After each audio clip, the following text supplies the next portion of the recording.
everyone, it's AG and today I will be talking about some of the books that I recently received. A huge thank you to all of the publishers that gifted me these books, and yeah, let's jump into it.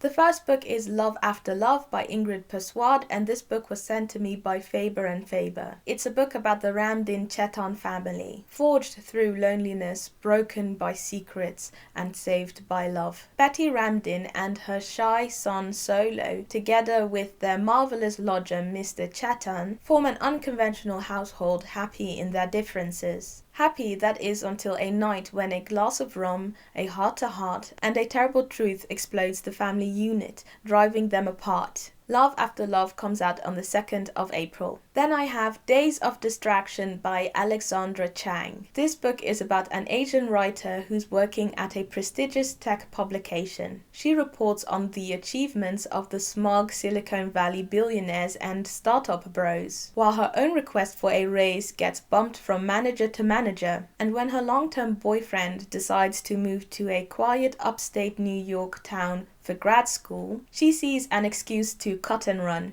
Captivated by the stories of her ancestors and other Asian Americans, she must confront a question at the core of her identity. What does it mean to exist in a society that doesn't notice or understand you? Days of Distractions comes out on the 20th of March. Then I received You Exist Too Much by Zaina Arafat, and this was sent to me by Catapult. On a hot day in Bethlehem, a young 12-year-old Palestinian American girl is yelled at by a group of men outside of the Church of Nativity. She has exposed her legs in a biblical city, an act they deem forbidden, and their judgment will echo on through her adolescence. When this girl finally admits to her mother that she's queer, her mother's response only intensifies a sense of shame. You exist too much, she tells her daughter. This book is about the fantasies and desires of a woman who is caught between cultural, sexual, and religious identities. You Exist Too Much is set to come out on the 9th of June. Then I also received a copy of A Burning by Megha Majumdar,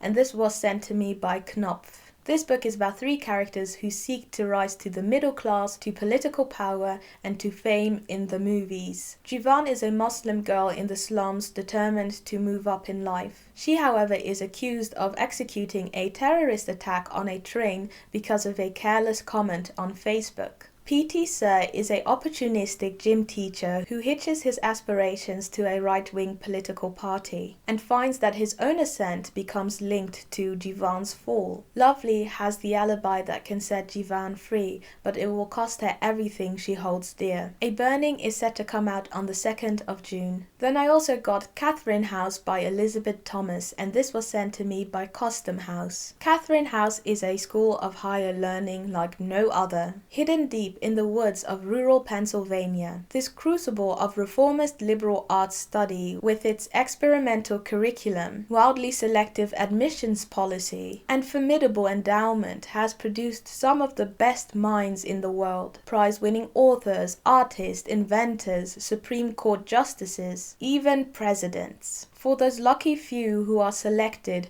tuition, room, and board is free, but acceptance comes at a price. Students are required to give the house 3 years, including the summer, completely removed from the outside world. Family, friends, TV, music, and their clothes are to be left behind. Among this year's incoming class is Ines Murillo. She expects to trade blurry nights of parties, cruel friends, and dangerous men for rigorous intellectual discipline. She, however, discovers that it is an environment of sanctioned revelry. Even the school's enigmatic director, Victoria, encourages the students to explore, to expand their minds, to find themselves within the formidable gates of Catherine. To Ines, this is the closest thing to a home she's ever had. But the house's strange protocols quickly start to turn this refuge into something more reminiscent of a gilded prison. And when tragedy strikes, Ines starts to suspect that the people within this school might have a dangerous agenda. Catherine House comes out on the 12th of May. Then I also got Woven in Moonlight by Isabel Ibanez, and this was sent to me by Page Street Publishing.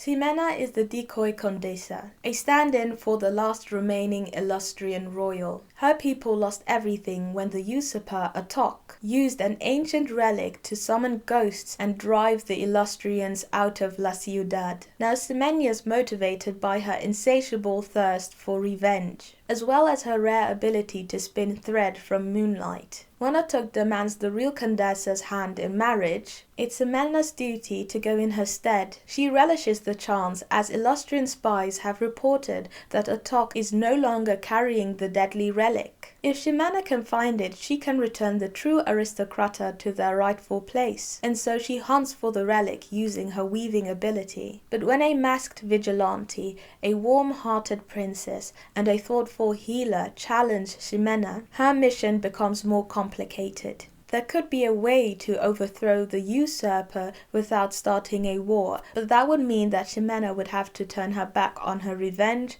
and her Condesa. Woven in Moonlight is out now. Then I also got If I Had Your Face by Frances Cha, and this was sent to me by Ballantine Books. Curie is an achingly beautiful woman with a hard-won job at a Seoul room saloon, an exclusive underground bar where she entertains rich businessmen while they drink. Then an impulsive mistake threatens her livelihood. Her roommate Miho is a talented girl who has found herself in a precarious relationship with the super wealthy heir of one of Korea's biggest companies. Down the hall in their building live Ara, a hairstylist who is obsessed with a boy band pop star, and her best friend who is saving for the extreme plastic surgery she hopes will change her life. And Warner, who lives one floor below, who is a newlywed trying to have a baby that her and her husband have no idea how they're going to afford raising in this brutal economic reality. Together, their tentative friendships might be their only saving grace. If I Had Your Face comes out in April. And then finally, The Majesty by Tiffany Tsao, and this was sent to me by Atria Books. Gwendolyn and Estella have always been as close as sisters can be. Growing up in a wealthy, eminent, and sometimes deceitful family, they relied on each other for emotional support and confidence. But now Gwendolyn is lying in a coma,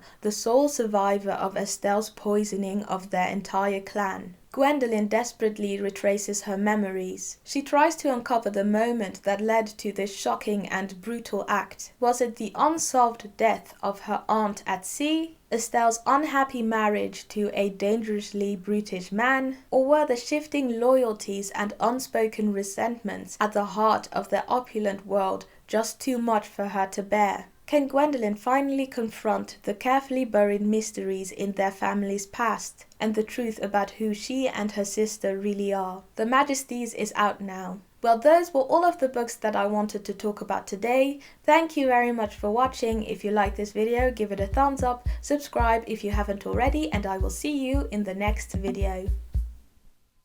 A huge thank you to Barbara, Klavak, Chris, Diane, Jen, Nikolai and Tara for supporting me over on Patreon.